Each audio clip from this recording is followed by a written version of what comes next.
Mark Collinsworth with us here again tonight of Vera Global Financial, an expert in the field of finance.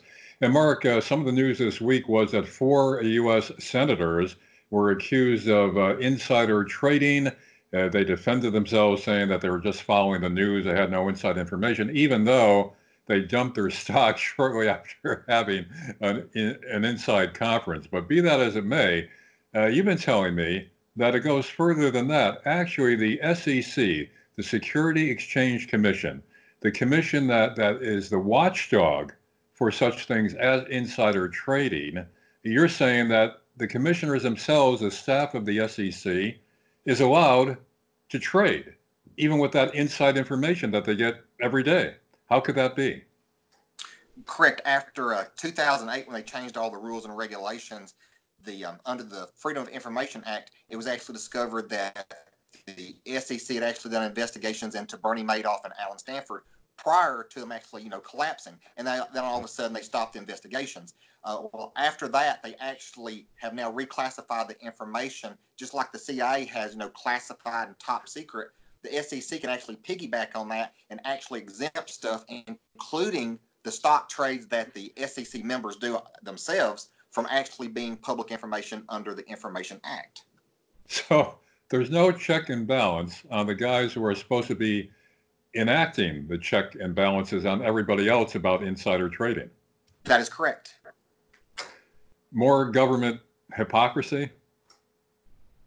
Correct. Those who write the rules benefit from the rules. Yeah, this is just unbelievable. And, until you informed me of it, I had no idea that the SEC, the watchdogs of that sort of thing, are actually allowed to engage in it itself. Now, do we have any indication that they've benefited handsomely from this? Not recently. Since 2008, the information that you'd look at on the SEC, information that was made public on what stock trades SEC directors made, you can no longer get that information. So we're kind of like in the dark now since 2008. But previous to that, you were able to previously. Go ahead. Previously, they had closed that, and I will tell you, they made the SEC guys made Warren Buffett look like an amateur. Really? And no alarm was raised about that? Nobody complained about that? No one really started raising any flags about it until after all the information with the Bernie Madoff and the Alan Stanford came out, and then all of a sudden it's like, we got to put a lid on this.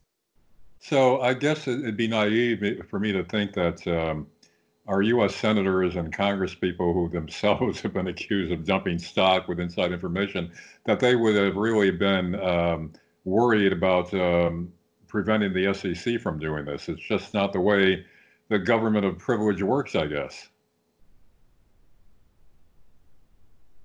Would you say?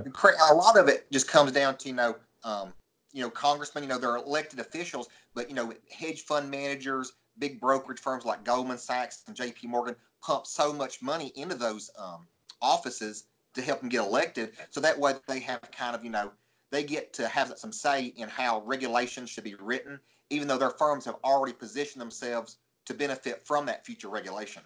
That's unbelievable. Now, do you buy the stories of the U.S. senators who dumped their stock after they were informed in a private meeting in Congress that the coronavirus situation was much more severe and serious than the general public was being informed of at the time? Do you buy their excuse that, they were just watching the stock market? There's absolutely no way they did that and just be a coincidence. Not only did they dump their stocks with perfect timing, but they also one of them actually went out and bought a software company that actually would benefit from using remote work at home technology so that, you can work from home and still do video conferences like we do. They invested in a company that specializes in that. Kind of odd that they would do that. So, Mark, you say that Hillary Clinton had some funny doings as well. Correct. She actually invested in the futures market. Supposedly it's her first trade, and I've traded futures before. That's not a game for the lighthearted. You have to really know what you're doing, because if you make a mistake there, you can actually end up on what you think is a very small trade could end up costing you millions and millions of dollars, and somebody will come looking for that millions of dollars. She goes in and on her very first and only trade reaps a huge profit off of it. How does someone make money in something they've never traded before, doesn't understand that market, and you only do it once? You should keep on doing it if you make that much money. Do like the professionals, trade it every day. Well, it was just luck, and then she quit while she was ahead. I mean, that sounds like a legitimate explanation, doesn't it? Of course it does. It happens every day, Larry. Now, these senators, they're going through the motions that, yeah, okay, we'll have an investigation. We're clean. I mean, is there seriously going to be any kind of a serious investigation? I don't believe there will be one for insider trading because technically the laws on insider trading, the information that you have technically has to relate to a specific company.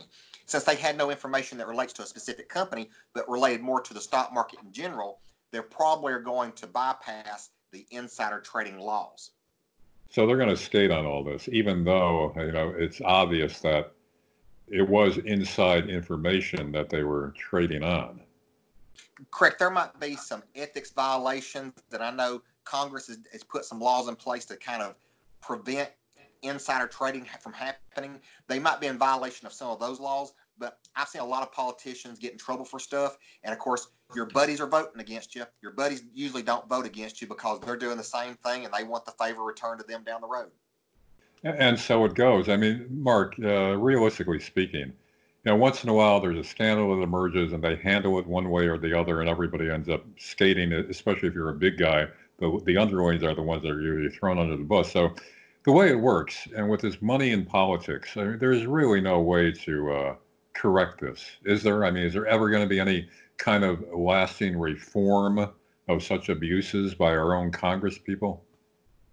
The only way I think it might work, and this is actually how it used to work in the very, very early days of Congress, 200 years ago, is senators and congressmen actually, it was a volunteer job. You didn't actually get paid for it. So maybe if they go back to the old ways of doing things where it's really a volunteer job, you're really doing things for the best of the country because you love it and not necessarily because Goldman Sachs is donating millions of dollars to your campaign.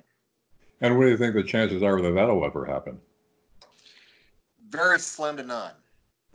Yeah, and also it's one thing after another. I mean, editorializing now, it's not hard to see why people are so mistrustful of government. Was it always that way?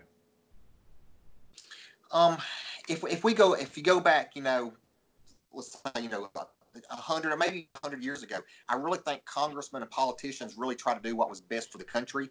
Now it's about who can get in power. It's about who can get the biggest donations. It's really not about taking care of the people. It's really about taking care of that political party that's in Congress at the time.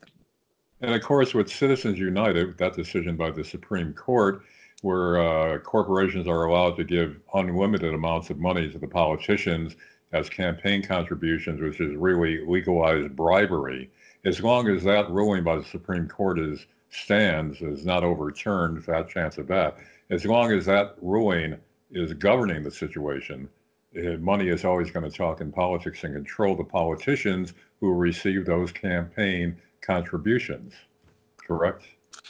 That is absolutely correct. Funny that you mentioned that. You go back and people look at the 2008 housing bubble. The 2008 housing bubble was a direct result of the Glass-Steagall Act getting repealed by Congress. The Glass-Steagall Act was put in place in the 1930s to prevent another Great Depression and another banking collapse from occurring. But because politicians were getting pressure from big brokerage firms that would benefit from Glass-Steagall going away, they removed it, and then the housing bubble happens. And Mark, you also say there was the Frank Dodd Act that was significant here. Yeah, the Frank Dodd Act was actually what they wrote after 2008 to replace the Glass-Steagall Act. But of course, again, when politicians are getting paid, there's so many loopholes and so many, paragraphs and, gray lines in it. Basically, in my opinion, the Frank Dodd Act is pretty much just a worthless piece of paper because there's so many ways big brokerage firms like J.P. Morgan and Goldman Sachs can bypass those laws if they choose to do so. Well, as Kurt Vonnegut used to say, his favorite saying, ended a lot of his stories with it, and so it goes. It is. The more things change, the more they stay the same. Yeah.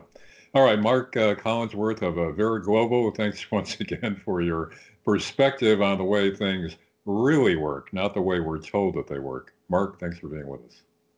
Thank you very much.